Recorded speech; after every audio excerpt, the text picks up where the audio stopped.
China just built a brand new electric car for under $10,000, and millions of people are already driving it. Not a concept, a real car with real seats, real range, and a price so low most Americans assume it's a mistake when they first hear it.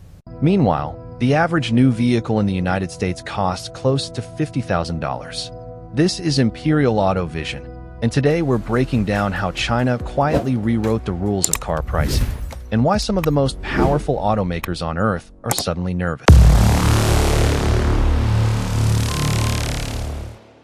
There was a time when buying a new car in America was just a normal Tuesday thing, not a financial stretch. A young person landing their first job could walk into a dealership and drive out with something new. That kind of access quietly disappeared. Cars got bigger, heavier, loaded with features nobody specifically asked for. Giant touchscreens, sensor packages, subscription software. Each one reasonable on its own, but together they pushed the price up year after year. Today, the average new vehicle in America costs close to $50,000, more than many people paid for their first home a generation ago. Meanwhile, rent, groceries, and healthcare all climbed too, while wages didn't keep pace. People adapted by buying used or signing 6- and 7-year loans just to stay mobile. For most of the 20th century, China wasn't a serious player in the global auto industry. But in the 2000s, the government made a deliberate bet. Electric vehicles would define the next era of transportation, and China would lead it. Massive investment flowed into batteries, factories, and charging infrastructure for years, not just headlines. But the real shift was philosophical.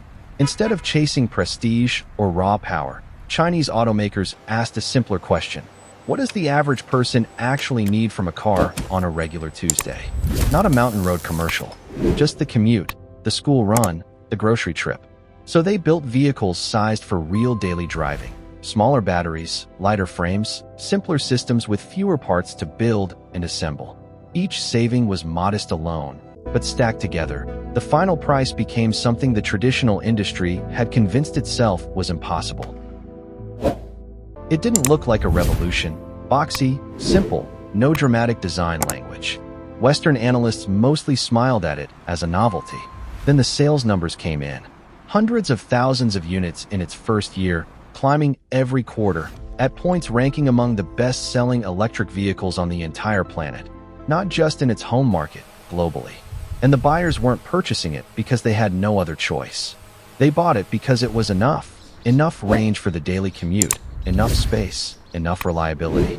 That single word, enough, challenged the entire modern auto industry's business model, which has spent decades built on one direction only: more power, more screens, more luxury touches, more price.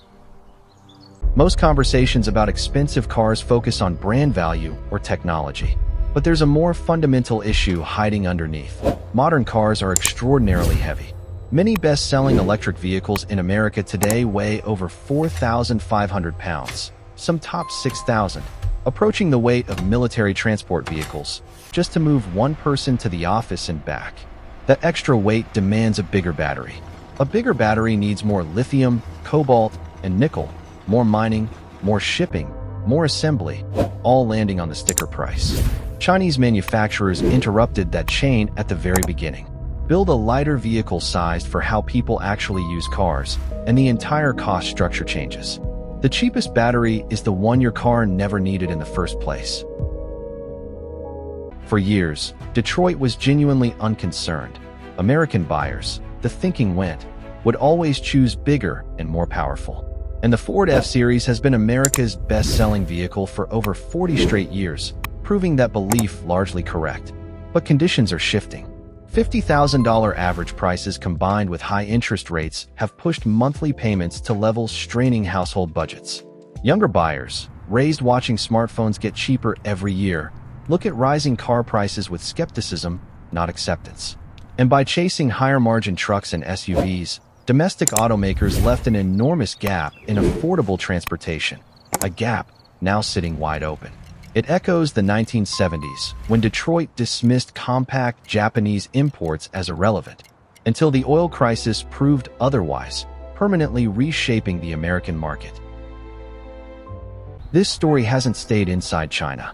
In Europe, where fuel prices are higher and streets narrower, affordable EVs are gaining share year after year. In Southeast Asia, Latin America, and parts of Africa, a dependable car for $8,000 to $12,000 doesn't just mean a new product. It means car ownership becoming possible for entire families for the first time. And every new market adds scale, which drives manufacturing costs down further, making the price gap even harder for competitors to close. Volkswagen, GM, and Ford have all announced plans for more affordable EVs. The recognition is there. But rewiring decades of high-margin manufacturing systems takes years, and the underlying question keeps getting louder with every stretched car payment. Why does a new car cost this much? And is there a better option? The era of the $50,000 average car being an unquestioned norm is coming under real pressure, and that pressure isn't going away. So here's the question. If a reliable electric car that covered all your daily driving needs cost just $10,000, would you buy one, or would you still go bigger? Drop your answer below. Like, subscribe, and we'll see you in the next one from Imperial Auto Vision.